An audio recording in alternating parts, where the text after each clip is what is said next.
Well, now, there we go. Hot diggity dog. Let's see, is this thing working? Check, check, check, check. Yep, that looks good. That looks good. Oh, now you tell me. Oh my gosh. Welcome, Gunner. Go hydrate. Glad to have you. Yes, indeedy. Welcome, Steve. Glad you made it. Let's see. What else did we miss? Yeah, sorry about last week. Just pummeled, inundated, overwhelmed, gobsmacked. This week is not much better, but just had to carve out some time. Didn't have the pressing deadlines that I did last week. Yeah, last week's show got preempted by business. Business. Gee whiz. Yeah, got preempted by business. So we're back this week. We have business, but it's not with the same deadlines that we had last week. So we've got a little breathing space. It's nice to have breathing space. Let's see. Here's a little shot here.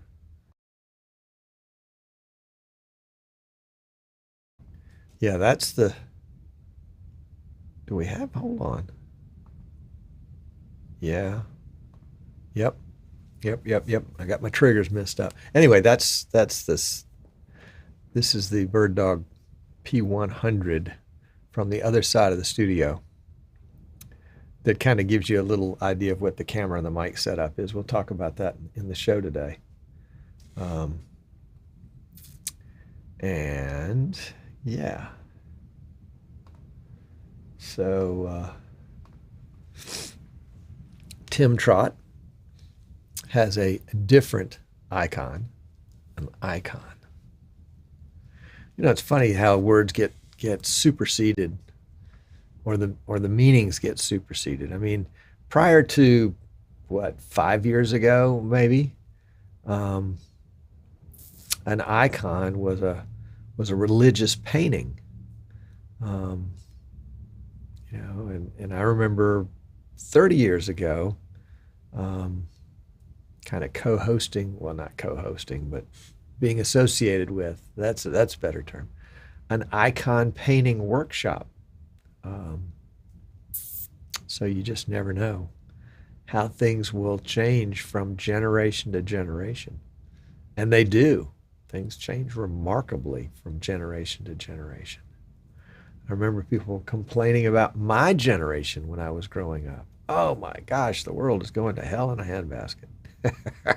Turns out it was, but and partially because of my generation. I was sort of the post hippie generation, just by a fraction. Just by a fraction. Um, and you just never know. You never know what each day will bring. But I know what today's bringing. Today's bringing a show. I keep looking up there because that's where the clock is on the wall. I need to put one over there, but actually I've got one right there on the screen because you just have clocks. You can have clocks anywhere and everywhere. And there's one on that screen over there and one on that screen right there, and right on that screen right there. How about an avatar? You know, I don't know. What was it? The cartoon? Is it the last Avatar? But that was 20 years ago.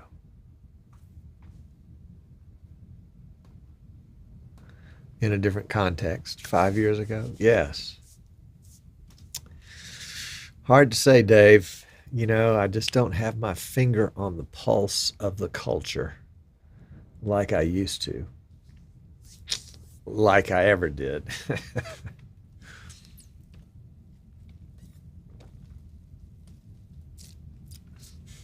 But there was a day we didn't know it, but there was a day when we were,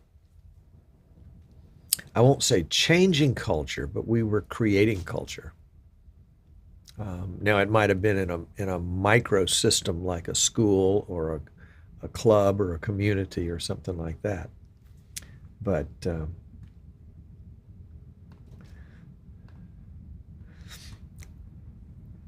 avatar did change. Yes, indeed.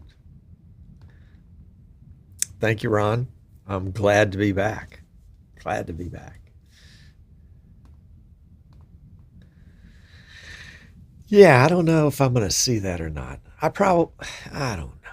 You know, it's hard when your movie partner is is a woman that you're married to, and Avatar type movies just are not on her list. But that's a great idea. I need to take her out to the movies. I mean, not necessarily an Avatar movie, but just any movie. She is deserving of going to the movies. As am I. But yeah, you know, one person can affect a culture. It may not be the entire culture of the entire world, or a country, or a state, or even a city or a community, but it could be the culture of, you know, your circle of friends, your circle of acquaintances, your business circle, and you can change that culture. It's not always easy, well, especially if it resists, but you can change it. Yep.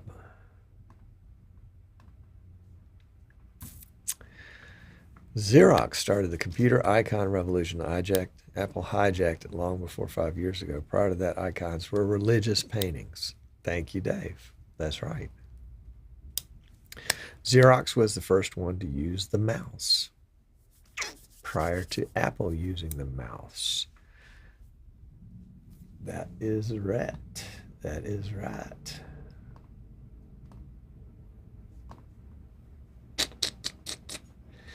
Yeah, I never did see the Xerox operating system that used the mouse. And I wasn't an Apple guy. I was a renegade. I was a CP/M guy and an MS-DOS guy. And when Windows came along, I thought it was heresy. Windows? Why have to drag something around and click it when you can just type it in and it happens? Yep.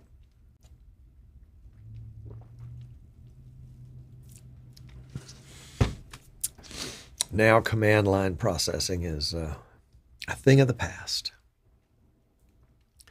In fact, a lot of people that I talk to don't even know what it is. How are we doing on the light reflection? Not bad. Not bad. Not bad.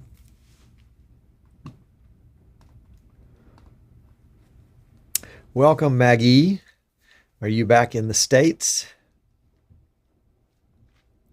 We missed you, even though we didn't see you normally in the States. We missed you knowing that you were, and possibly still are, having fun, post-IBC fun, shall we say. Post-IBC fun.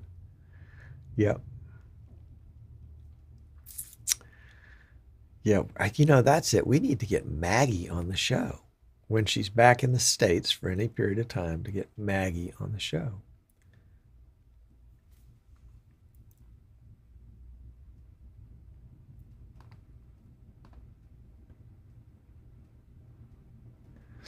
Remember the days of surfing the web via command line.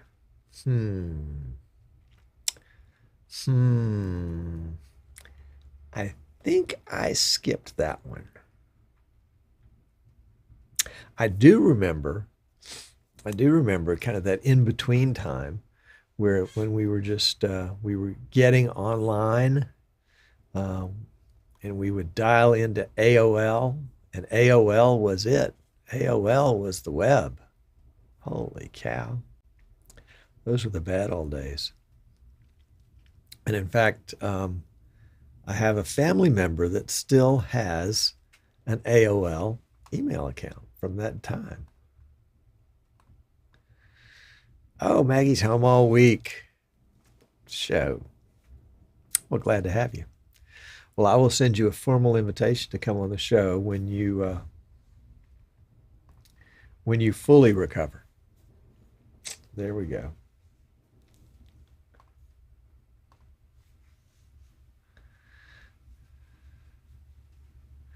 No, I don't miss it either. Oh yeah, I do remember the BBS. What was it? Something bulletin board. Oh, bulletin board service. That's it. Yeah, that was a great way to share information about. Yeah, before AOL. That's right. You guys go way back. Holy cow. Maggie, you may not want to hang out with this crowd. They're too old. Like I'm not really part of the crowd. It's them that are too old. Yeah, there we go. Uh, that's good. That's good. Jan remembers a time before internet. No, you don't. You're lying. There was no time before internet. It's just a dream that you had that there was a time before internet. Okay, let's get this show on the road because I know you guys are going to be just fascinated, just gripping on what today's subject is. So, yeah. So we're going to talk about talk shows. Talk shows. There's an idea. Yes. Yes. Let's do it. We're hitting the the X keys, XK80 button, the pink one. Ready?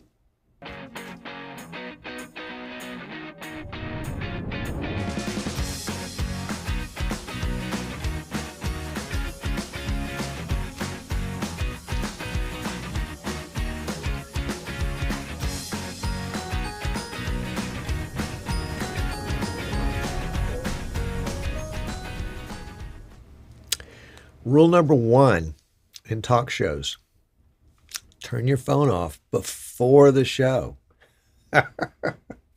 Hey, welcome. I'm Tom Sinclair. This is Streaming Idiots. If you've been hanging out with us in the pre-show, we've been going back to the beginning of time, or at least to the beginning of the internet and our discussions. It's been fun. So if you're watching this after the fact, you probably just watched the pre-show.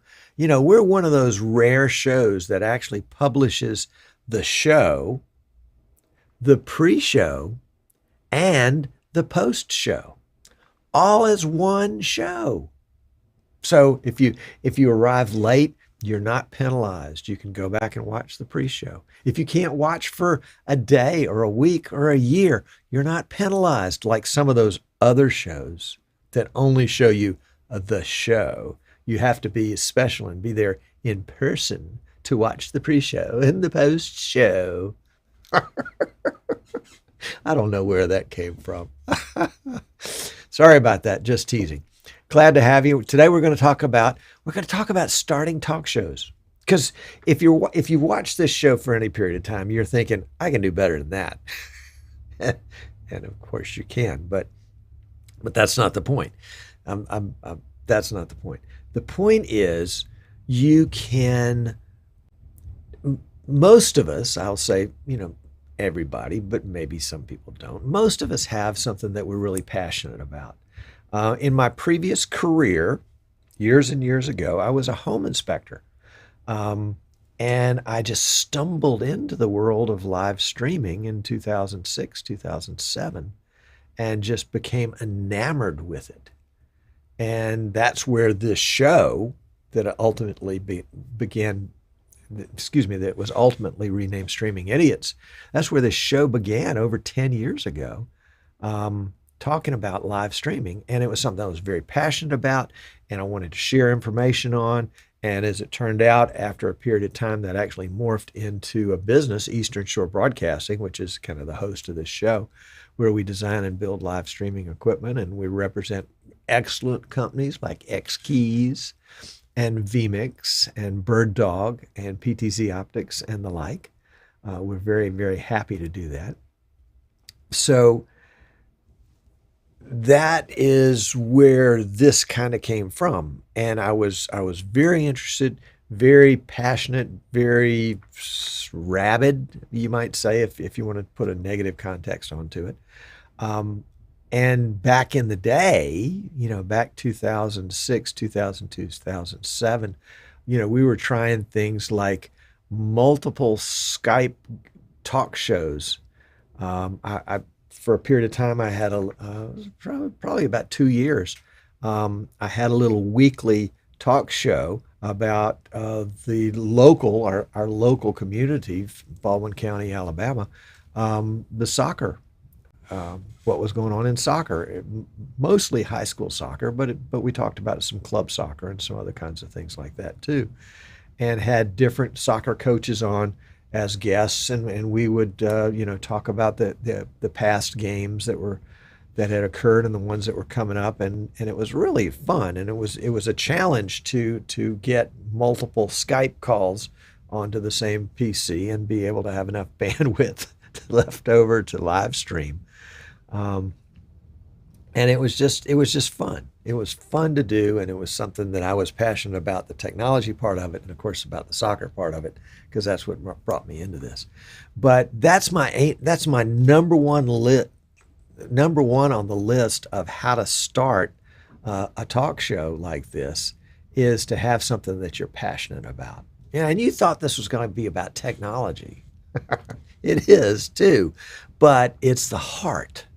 It really is the heart. If you've got a heart for something and you really want to share that with other folks, this technology, this online live streaming stuff, is a great way to do that. And also a great way. I had a client years ago. Golly, it was a long time ago. And they had a passion. You may have heard this story, but you're going to hear it again. They had a passion for shoes, for crafting shoes, and they really liked. Hand stitched, hand sewn, the whole 9 yards, build it from scratch kind of stuff. And these were just really elegant ladies' shoes, very stylish, high-end men's shoes. But if you had gone up and down their block or up and down my block and asked people, would you like to know more about this? Everybody would have said, what? No, thank you. The game's on, or whatever it might be. And so he wouldn't have found an audience in his community, but the live stream community is worldwide. www. And so he was able to find a community of folks that were really interested in what he was doing, because the internet allowed him to get to that wider audience. And so that brings up the second part of it. You got to have the passion, and then you've got to find an audience. How do you find an audience? Well, my great marketing scheme with anything that I do it's called standing in the way of traffic. Yep. If you want to get attention, walk out into the middle of the street during rush hour. You'll get attention. Now, obviously, you have to take that advice with a grain of salt. I'm not talking about really walking out into the street in rush hour traffic, like carrying a sign or anything like that. No. What I'm talking about is putting yourself in a place where you'll be discovered. We've all heard the stories of people that were going to be, well, maybe we haven't all, but I'll tell you, they were in the day in California, there were certain places, and I think the same was probably true in Nashville, Tennessee. There were places, and probably true in New York as well, where you could go and you could be discovered as an actress or a singer or whatever. And so these were people that were putting themselves in the way of traffic. They were going where people went to be discovered and to discover other people.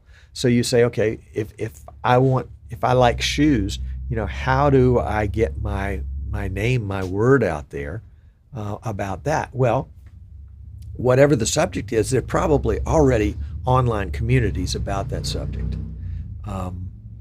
And whether it's whatever the subject, in my world, it was just live streaming.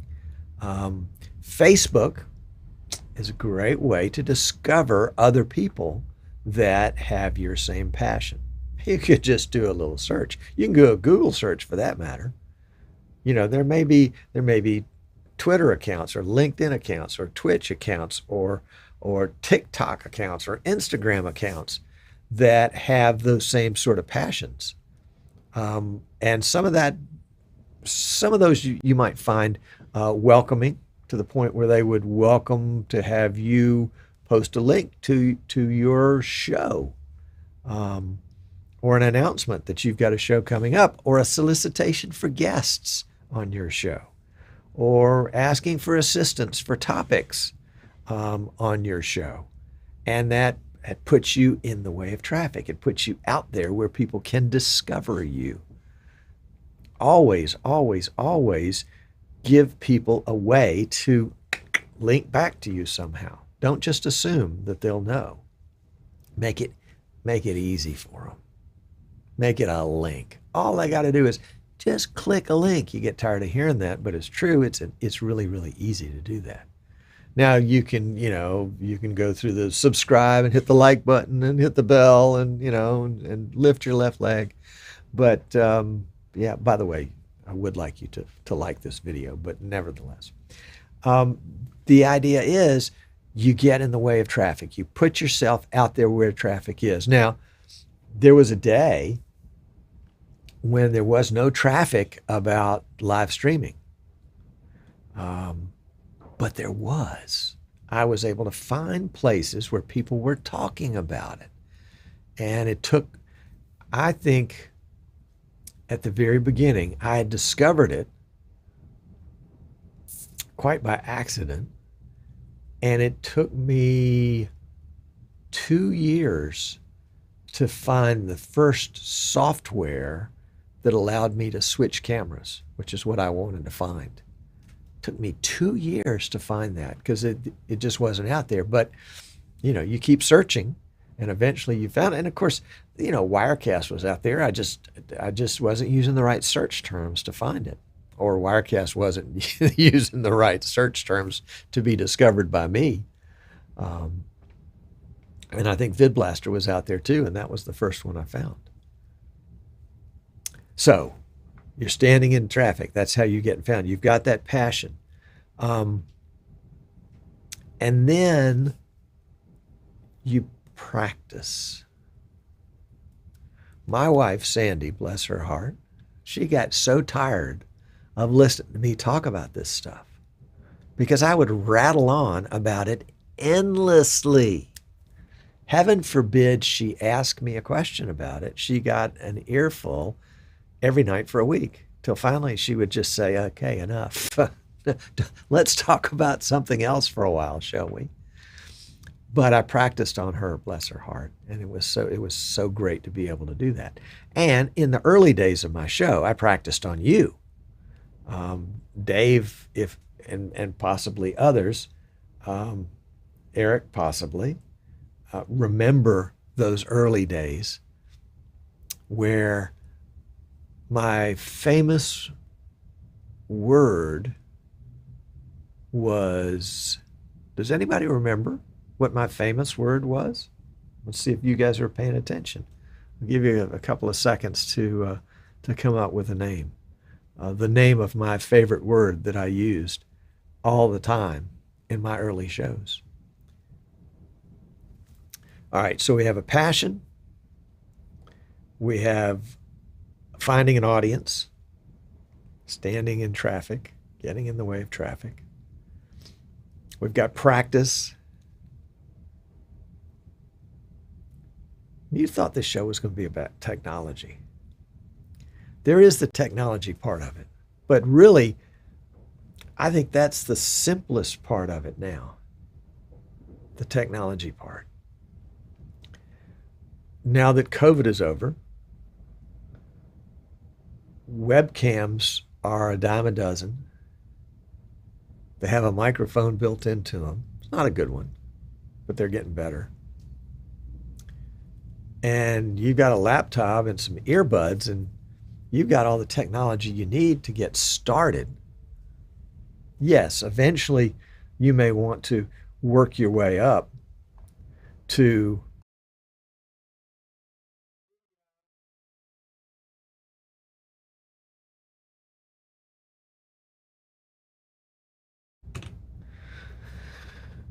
but you don't have to go there all at once. Coming up tomorrow, as a matter of fact, Bird Dog John Knutson does a Tuesday and Thursday show about bird dog gear. And they do, live troubleshooting and things like that. And when they get bored, I guess, they invite guests on, and I'm going to be a guest tomorrow. It's 11 o'clock Eastern time. And the reason I mention that is not because you'll go watch, but I hope you will. But because they're using StreamYard in order to broadcast their show. And StreamYard takes a lot of the heavy lifting off of them. You don't have to worry about connecting with Skype or Zoom or, the background things that you would have to do there. It's actually as easy as connecting with Skype or Zoom, but it switches cameras and does lower thirds and does green screens and all that kind of stuff. In some ways, probably gives vMix a run for its money. In other ways, they're two very, very, very different products. They just happen to share, kind of the same platform that they do live streaming. But I've gotten my eye attracted by the chat again. Marie says, "Oh my God, now I know why Sandy and I are like, why I feel Sandy and I are kindred spirits." Because Tom and John are just the same. I've become adept at zoning out his voice. Y'all are too funny. The word that I used, my favorite word, was golly, you look at the early stuff and it was this and that and the other. And is a ploy. Here it is. Here's the psychology behind it in my mind. Is a ploy to fill up airtime because, number one, I feel uncomfortable with silence. Pause for effect. And number two, I feel like I need to buy some time so that I can get my next thought loaded and locked in. And that brings us to number 4. Have a firm idea of what it is you're going to say in any particular show.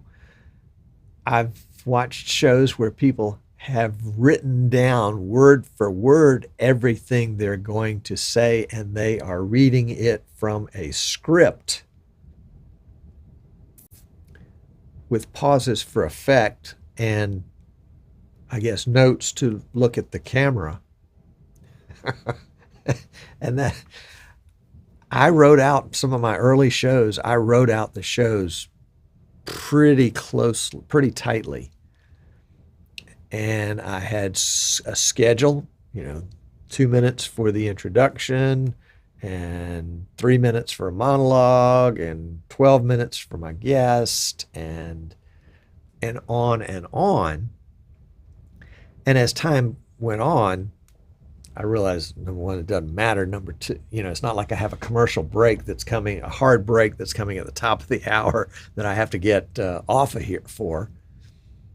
I can be as long or as short as I want to. But I did have to have a good concept of the points that I wanted to make. And it was helpful to have a cheat sheet that had my points on it just in case I went brain dead and forgot where I was. And that can happen. In fact, it hasn't happened to me recently, but there were times when as soon as I hit the go show button, my mind dissolved into this goo that was not particularly useful or helpful, and I couldn't remember a thing. So having notes, just bullet points to go by, keeps your show on task. It is also, with the notes, helpful to have some prior thought to your comments, so it's not all spontaneous, and perhaps even write out some pithy remarks, some remarks that are well thought out, well detailed, and what's the right word? Not long-winded? Like this? Yes. Pithy remarks. Things that you can fall back to. I'm a big fan of American football on TV. And generally, the football announcers will have what they call a play-by-play guy who tells you, even though it's right there in front of you, he tells you what's going on the field. And that's helpful too, about, down and distance and time and so-and-so's names and jersey numbers and that kind of thing. And the second guy is called the color guy. The first guy is the play-by-play guy who tells you what just happened or what's happening. And then the color guy is the guy that fills in the gaps. And he says, yeah, number 56 over there, Tom Sinclair, came from Florida State University where he played for 3 years and really has a passion for, and kind of helped enrich the game, added a little color to it, if you will. So when you're doing a talk show, you are your own color commentator. You're also your own play-by-play guy, but you're your own color commentator. It's up to you to add the richness and the depth to it. And that requires a little bit of thought. You listen to the color commentators on TV, they're not making that up as they go along. They have got pages and pages and pages of notes on every player on the field, including the ones that aren't on the field, just in case they do get on the field. So they've spent hours and hours compiling all that information. And it's, of course, different every week, as your show will be, as if it were different every week. Have a passion. Be willing to share it. Find a community. And I want to go back to that one for just a second.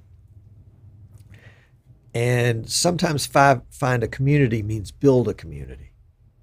And you can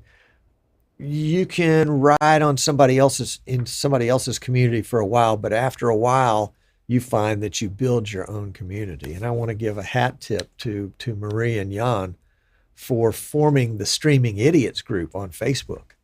I looked this morning and currently there are about 5,300 people in that group. That's 5,300.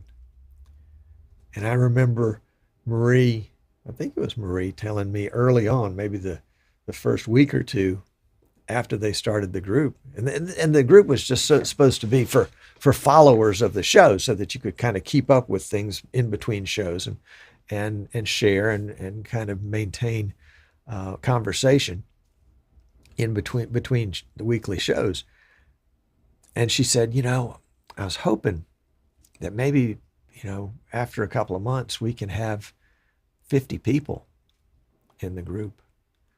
And, 50 became 500, and 500 became 2,500, and now it's become over 5,000.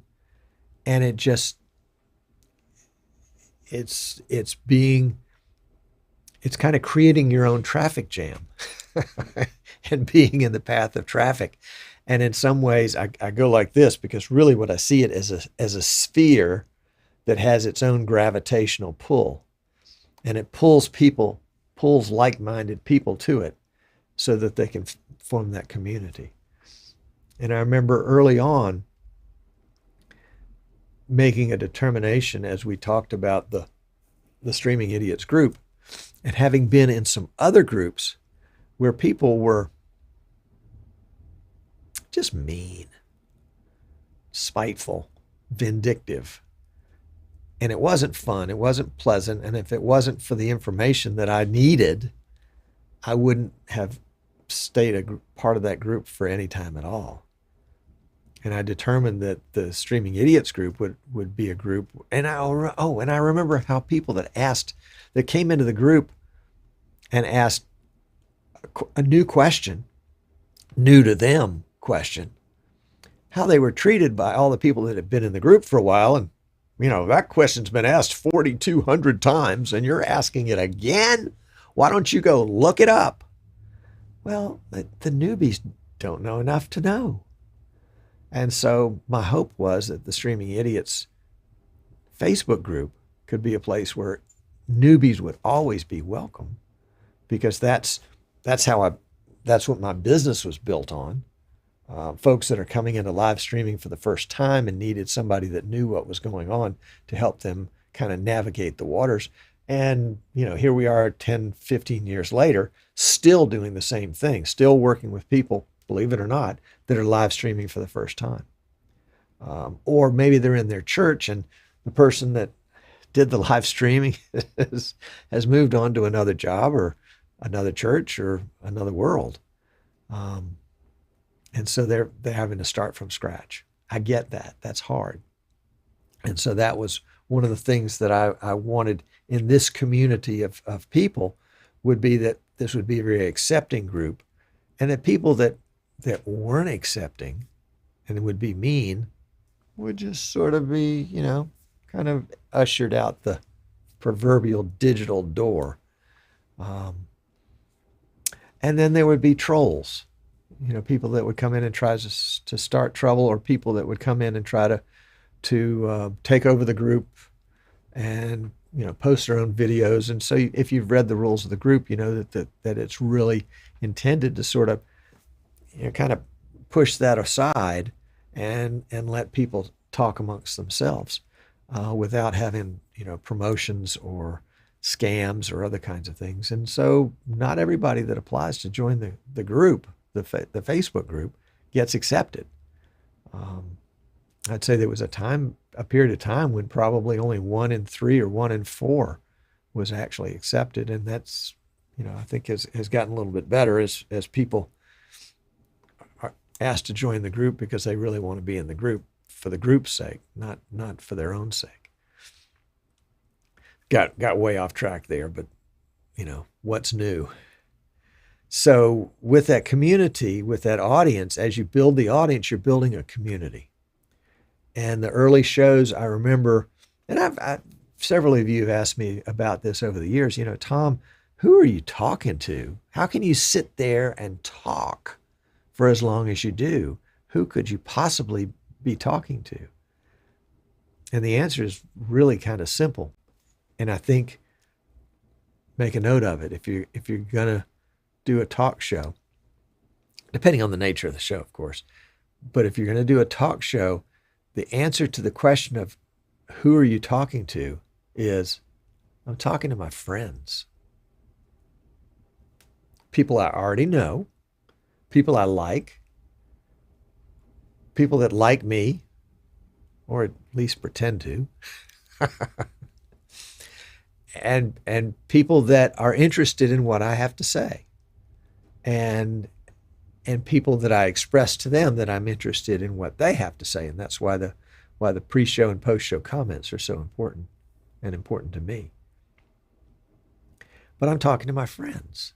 And so it's easy. I'm having a conversation in which I have to imagine you talking back to me. And and sometimes you'll do it. And I point like this when I do it, because this is the chat right here. And I'm watching, the chat kind of roll through out of the corner of my eye. Aziz finally made it live again, by the way. Glad to have you.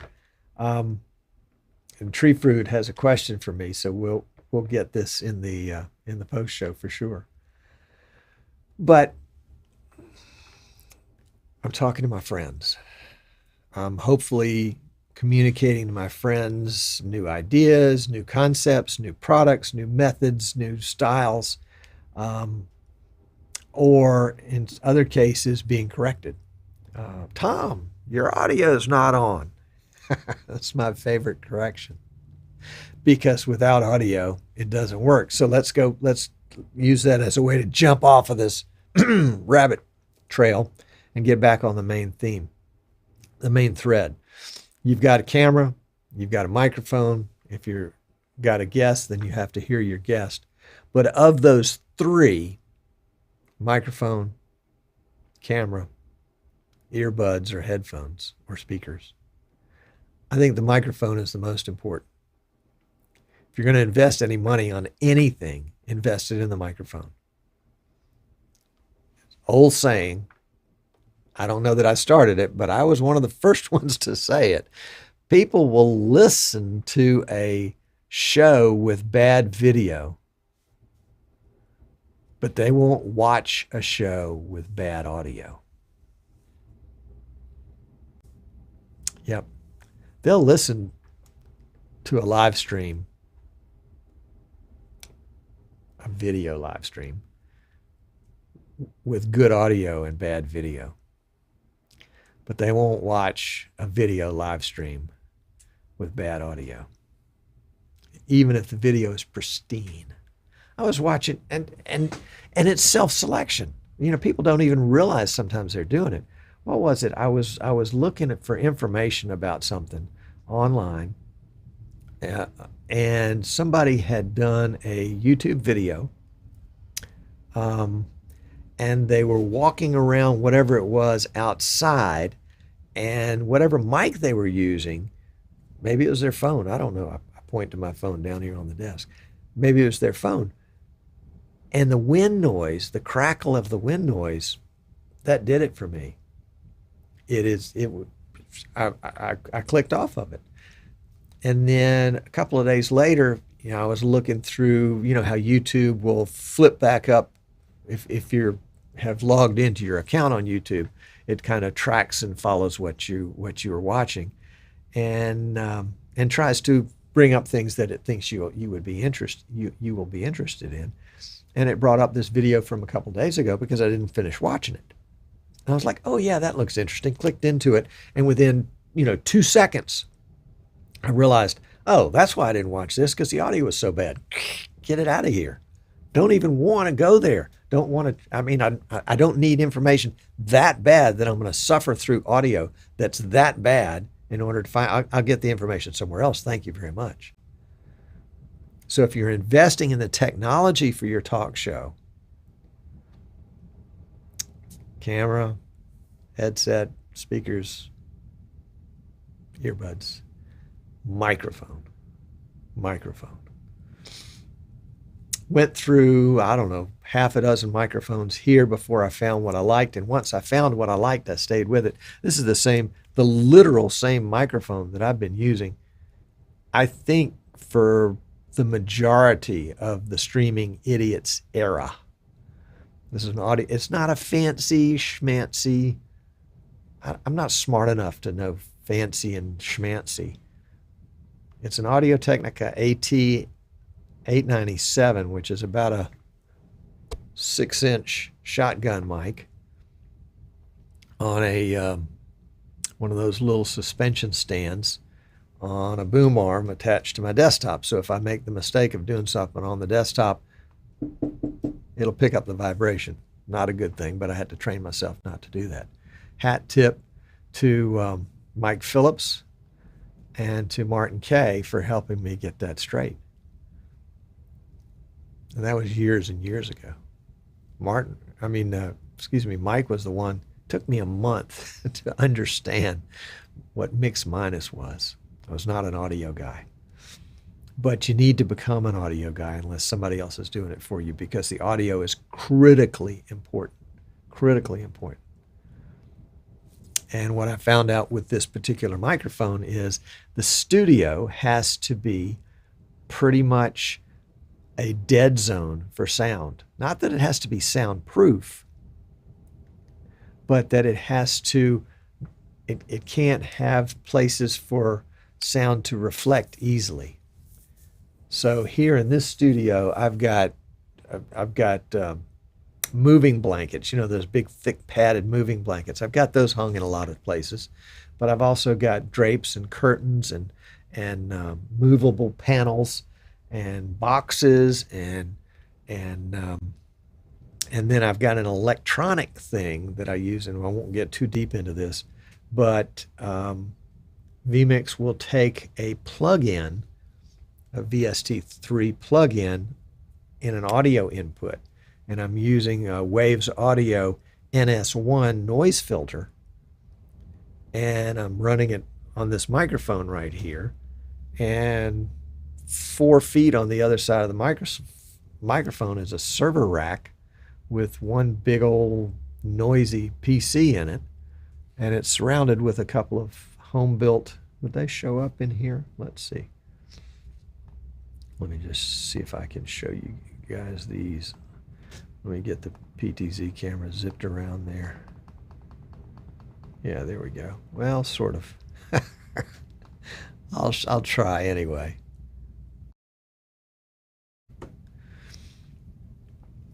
So the little kind of A-frame looking thing, the white thing, is a homemade audio panel, just basically made of some fiberglass board covered with some speaker cloth, and it absorbs a lot of noise, which is why I have it there. The most important part of this Streaming Idiot show is the audio. Nah. Technology-wise, the most important part of the Streaming Idiot show is the audio. Yeah. The real most important part is me. No, the real most important part is you, because obviously without you there wouldn't be a show. All right, we're gonna call it quits at this point. We may pick up on this same theme next week, but if you're thinking about a show and this has helped you, leave a comment below. I'd love to hear your comments. If you would like to send me a note, Tom at easternshorebroadcasting.com, or just go to Eastern Shore Broadcasting. There's a comment form there. Love to hear from you on that. And if you want to talk to somebody who started a show and you want some counsel on that, I'd be happy to chat with you about that and share my wounds, really, is what I'm sharing. That's where your experience comes from, all the stupid stuff you do. Who knows? All right, well, let's go over to pre-show and take your comments. So if you've got some pressing questions, that's going to be the place to do it. Sit tight. Thanks again to Martin K. for this outro.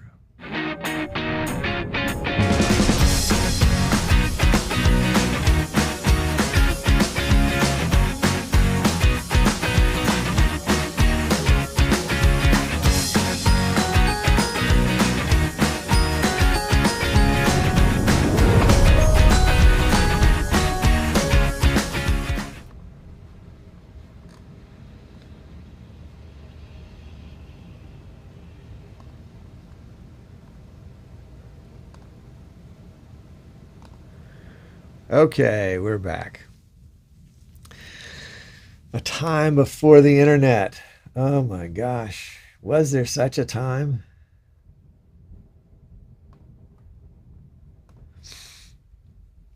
And this was, we're talking about the X-Keys XK80 with a custom design. We wouldn't really say it's a design. It's more out of necessity. With add a couple buttons here, we'll make these pink. We'll add a couple buttons, we'll make them blue. It comes from not having a broadcast background, but loving the ability of vMix and shortcuts to make my life so much easier. So yeah, that's it.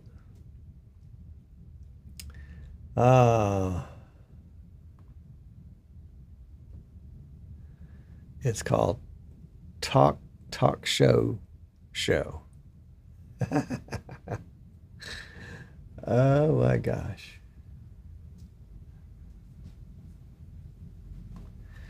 And then there's this conversation that just happens, kind of behind the scenes. And how in the world can you know what's going on really behind the scenes?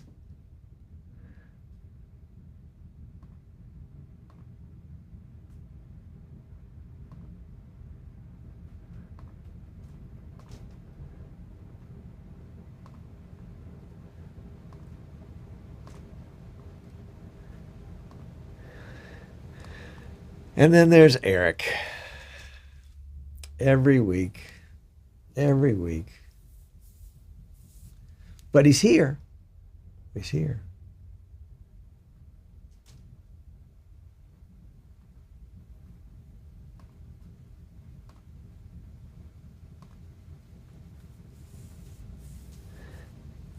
I don't know, Eric. You want to come talk about that on the show one time?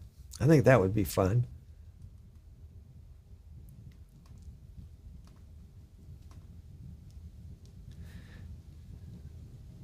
Yeah, we're gradually working through our comments here.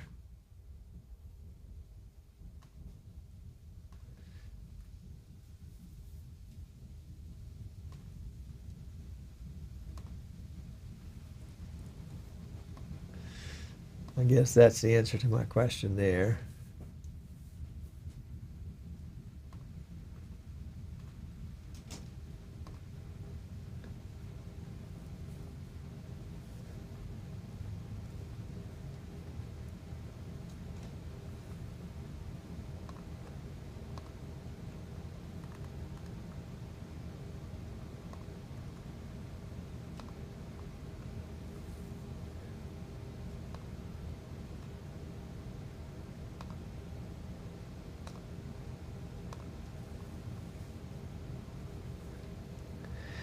That's true. That's true. You can take a break and you can be away for a week and you can miss important stuff. And Martin is right. The rye coat, he sent me the specs on it. And I think I've got one here and I've got one there. And then I've got an extra in the closet in case one of these happens to fail.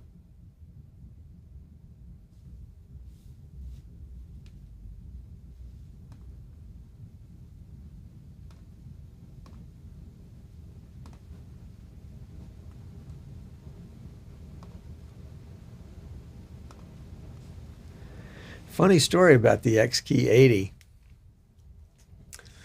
NAB 2018, I think. The show is over. Everybody's packing up. Maybe it was 2017.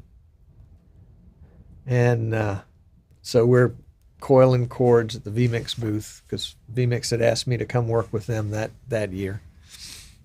And Dan Slider shows up.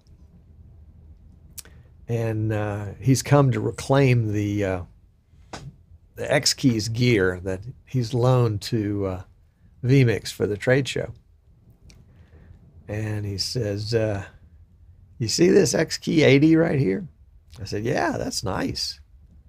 I enjoyed it. He said, you want it? I said, sure. How much? He said, it's yours. And a big old pile of keys that came with it. And so it flew back from Las Vegas here to Fairhope, Alabama. I've been using it ever since and having a ball with it. So that is the backstory on that.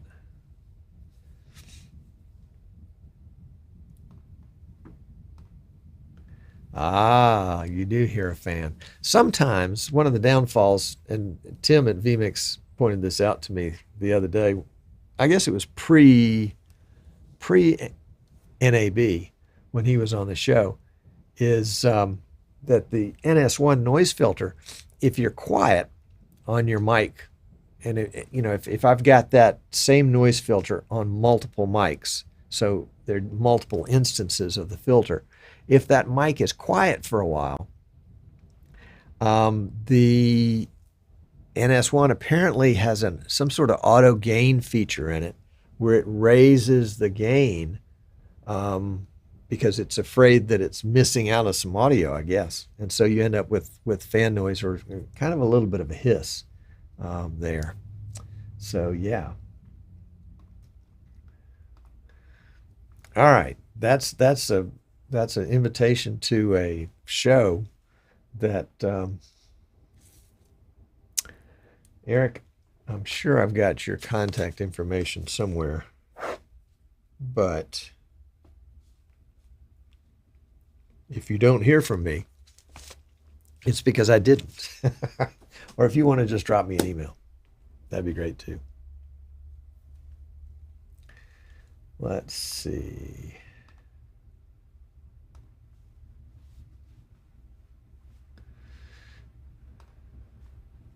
If you're friends with Maggie on Facebook, you get to see lovely pictures.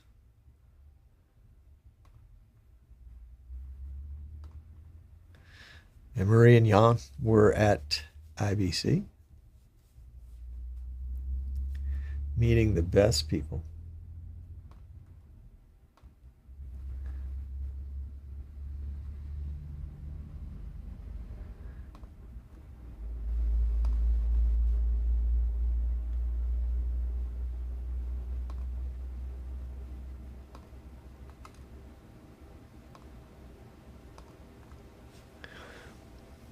Yeah, I miss him too.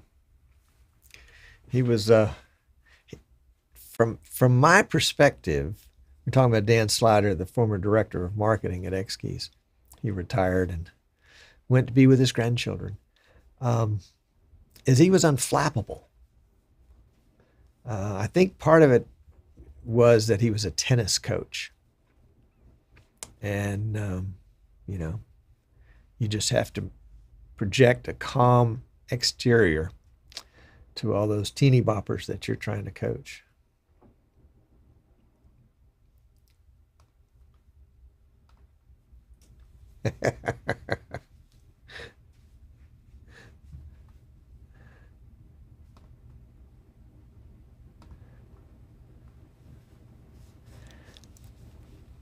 There we go.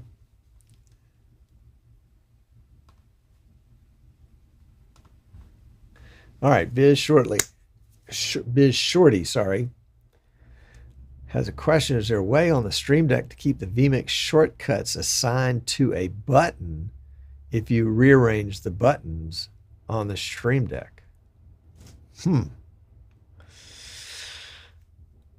I am not a Stream Deck person, so I can't help with that. I am so sorry. Although I wonder if, yeah, I don't know. RJ could answer that question. RJ rearranges his Stream Deck all the time. RJ Murdoch at Emerald Coast TV over in Fort Walton Beach, Florida, has been on the show multiplicity of times. Ah, great, Eric, that's good. That's what we needed. But yeah, we'll see if I can't get RJ to come on the show and talk a little bit about Stream Deck. But I'd much rather have Maggie come on the show and talk a little bit about X Keys. so how about that? Or have Eric come on the show and talk a little bit about ESPN and graphics and such. So there you go.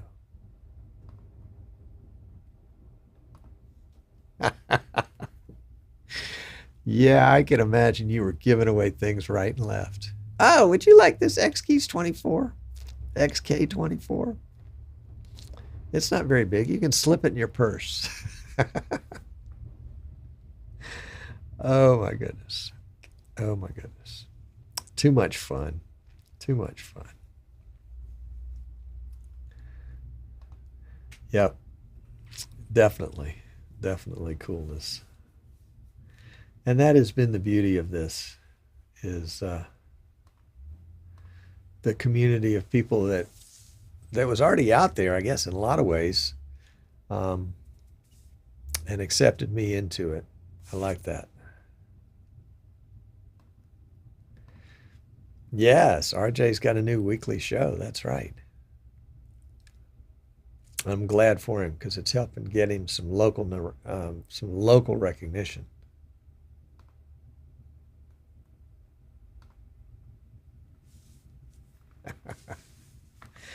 I think there really is there, or there could be a real trend in tapping um, non-employee volunteers to come, but these would have to be really dedicated people to come and help in trade show situations, because I know if you've got a small crew and you've got a 4 day or a 5 day show, it can really get grueling.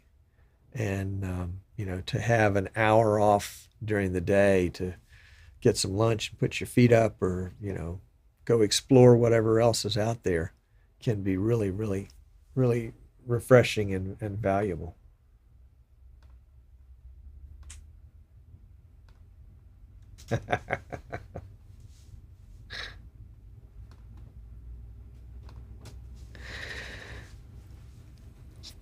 And Marie might be available. So there you go. There you go. Let's see. What other nuggets have I got for you guys today? What other nuggets? Got a call from somebody today saying that when they bought their vMix, it came with a premium technical support package. And they said they bought it directly from vMix. I think they were confused. While on the phone with them, I went over to the vMix website, as they did on their end, and we looked for a reference for that and could not find one. And so they may have purchased it from a third-party purchaser that claimed that vMix had premium technical support as part of its package. So beware of that. I won't call it a scam, but I'll call it a inconsistency.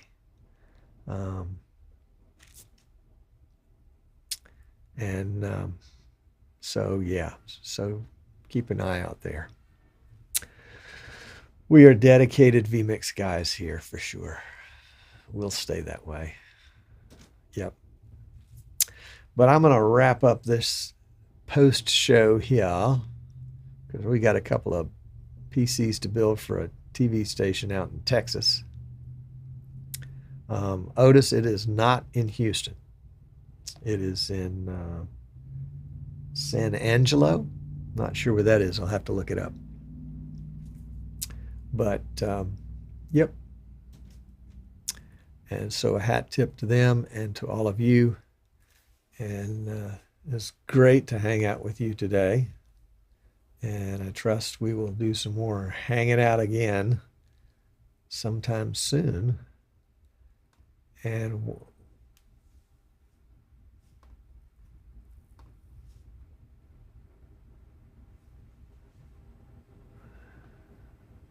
oh my gosh, I'm missing all this good stuff now.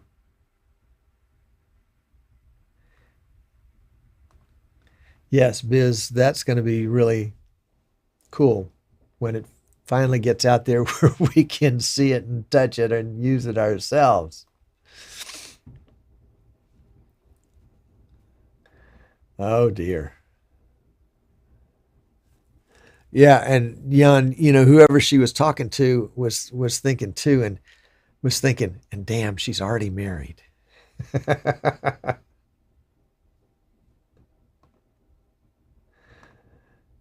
Set your calendars. The NAB show this April 23rd through the 27th. Get your tickets now. Get your Airbnbs now. I hear that the Streaming Idiots party this year is going to be extra special. You know what? I forgot to mention. I guess I can mention it now because it looks like all the riffraff's gone. I'm looking for a partner. if you are interested in doing tech support, building PCs, teaching people how to use vMix, those types of things, reach out to me, Tom at easternshorebroadcasting.com. I would like to talk with you because I'm realizing that there's just not enough for me to go around. And I've tried all sorts of other strategies, and I think I need somebody that's got some skin in the game. So if you're interested, give me a shout. All right.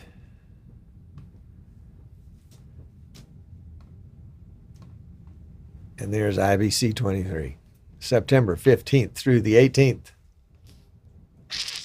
Marie, you need to work on Sandy now. We need to get Sandy worked up. It's only 3 days shy of a year away, 5 days shy of a year away. So there we go. All right, guys. Kind of hanging up for now. Thanks for watching. See you next week.